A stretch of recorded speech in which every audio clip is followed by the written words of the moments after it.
Hi everyone, it's Little Blue and you're listening to my podcast, aka Little Blue, on Wednesday morning. I say that loosely because it is literally only just gone Wednesday morning. I should have started this earlier, but I fell asleep with Baby Blue. I'm just so knackered today. And I have had quite a nice day today. Baby Blue went back to preschool and it meant that I got a couple of hours to myself this morning, which I have been craving. So it was really good. I made sure I got some quality me time because I have noticed a real dip in my mental health over the last few days. So this will probably explain why I haven't been able to sort of get a decent podcast out there. I have been recording them, but when I've done them, they've been a bit ranty, they've been a bit negative, and I just didn't want to put that out there. However, I do feel it's important as part of promoting wellness to speak about the bad times. So although I didn't include those ones, I do want to use my experience as a little bit of a topic for today. So today I went shopping while she was at preschool. I had a quick look online last night on Fatface website because they got a 50% sale, and it was one of those things I wasn't sure if the things would look as nice in real life as they would on like the models, because they're all skinny models, and I was right, they looked a bit strange in real life. So I did pick up a jumper, which is ginormous. It's a size 14, so it should fit me quite nicely, but it is swamping me. I like that because it's a good old snuggly, sort of a dusky pink colour. Absolutely love it. So got myself another new jumper. So I think I'm quite set for chunky jumpers now, which is what I wanted. So yeah, I went to Fatface. I did my food shop as well while she was at preschool. Much easier to do while she's at preschool. However, I don't have a buggy to carry it back on. I was like, I can't take too much because I'm literally going to have to physically carry it. And yeah, after that I came home and I decided to have a shower, because when you are a parent, obviously, you can have a shower. There's nothing stopping you having a shower. I mean, Baby Blue is really good. I can give her some colouring to do or make her some food, and she'll happily sit in the living room and I can have a shower. Being a small flat, I can hear her from the bathroom. So I just leave the door open, have a quick shower. But it is literally a quick shower. It's a case of get in, get out as soon as you can, so she's not on her own too long. So there's always that element of you have to keep an ear out. You can never really relax into it. You can't take a nice long shower, even when she's asleep, because she does wake up. And being on my own, I've always got to be listening. So doing it while she was at preschool was just this whole... it was amazing. And it was weird doing it at lunchtime. I don't know why having a shower at lunchtime felt so weird. I guess it's because I'd already been out and come back again. But yeah, because I'd been out and I've been rushing around as well, I was a little bit hot and yucky and sticky. And I thought, you know what? I've got a hair appointment tomorrow. I always have this thing about when I go to the hairdressers, I like to go with clean hair. Just because I feel it's sort of disrespectful not to. It's silly because they wash your hair for you, but no. So I washed my hair. I had a real proper long shower, did everything. I put this hair mask on my hair as well, which my mum gave me, and it's left it feeling amazing. Body Shop, if anyone's interested. I use the banana products. So I've got a banana shampoo and conditioner, which my mum got me for Christmas. And then she was ordering something online while I was at her house the other day, and she said, oh, I get a free hair mask with this. Would you like it? I was like, yeah. And she goes, it's a banana one. I was like, oh, brilliant. And on the back of the hair mask, it actually says, for perfect results, use with the other products that I've got. So I've been using it and it makes my hair feel so lovely. So having it cut tomorrow, hopefully it's going to be really, really gorgeous. Can't wait. I can't wait. So I had a nice shower. I then had a bit of a sit down with a cup of, did I go for green tea or coffee? I can't remember now. Had a cup of something. Had some pancakes. And that's all I've done today is eat pancakes. I've had just crazy amount of pancakes. And yeah, watched this morning. And I started doing a podcast, but I suddenly realised I only had 15 minutes till I had to leave. And although a podcast is 15 minutes long, I never sort of start a podcast and then just see it right through. I always start it about 1 billion times. So by the time I had got it started, I only had 5 minutes. I was like, yeah, I'll leave it and I'll go and get her. I don't want to be late because of my podcast. But it was a nice, just chilled morning. And I sat there after having a shower, put my new snuggly jumper on, and I've been sat there in my snuggly jumper. Lovely. Should have done the housework. Should have done the housework. But you know what? I needed that downtime. I really needed that downtime. And I have had like I said, had a dip in my mental health recently. And it's a really weird sensation because you may remember me saying to you, I had one last big issue to sort. And once that issue was sorted, we would be a lot more financially stable and in a really great place. Well, I sorted that issue last Monday and not yesterday, Monday before. So I should have felt sort of elated, and I do. I feel so like, oh, that's one less thing, and I was able to sleep more.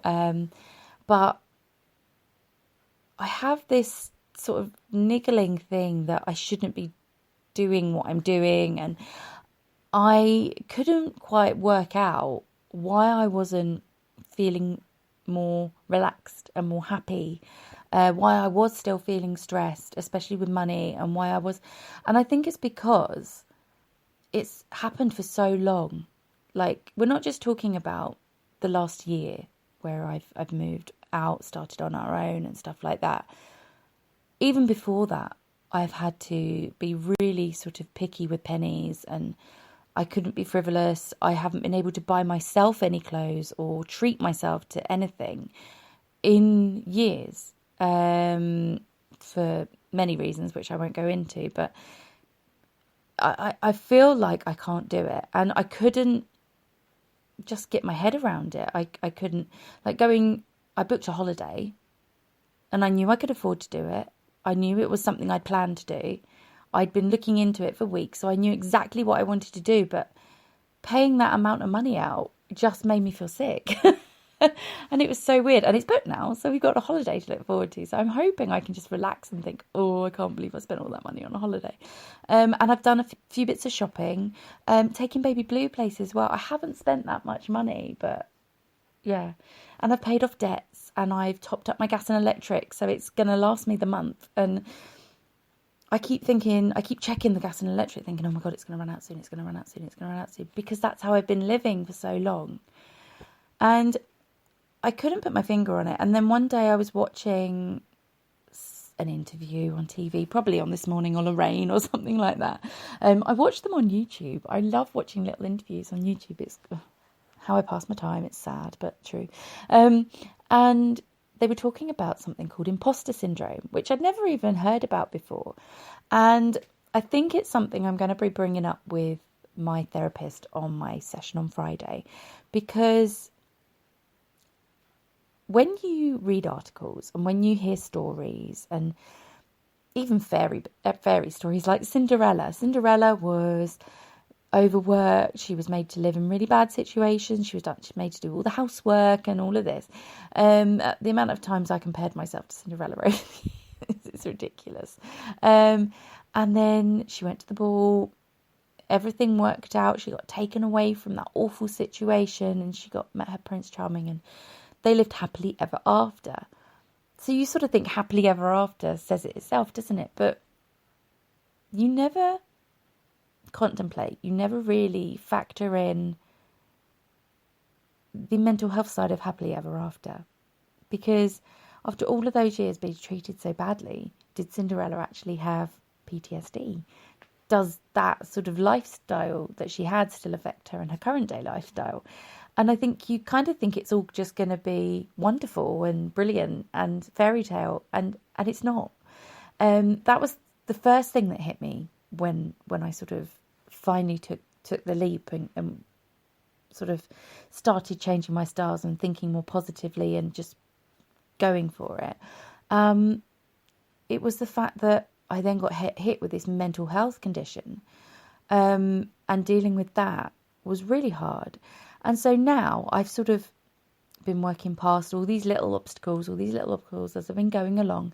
And it's felt just like this ongoing struggle. And there were times where it felt like I was just trapped in this maze, which was just full of brick walls with no exit. That's all it just felt like. I just kept walking into them, headbutting them, and I couldn't go that way, and I couldn't go that way, and I couldn't go that way. Even though the signpost said go that way, you still hit your head on a wall. And it just felt so frustrating. And now I think I'm in quite a good place to get out of this maze.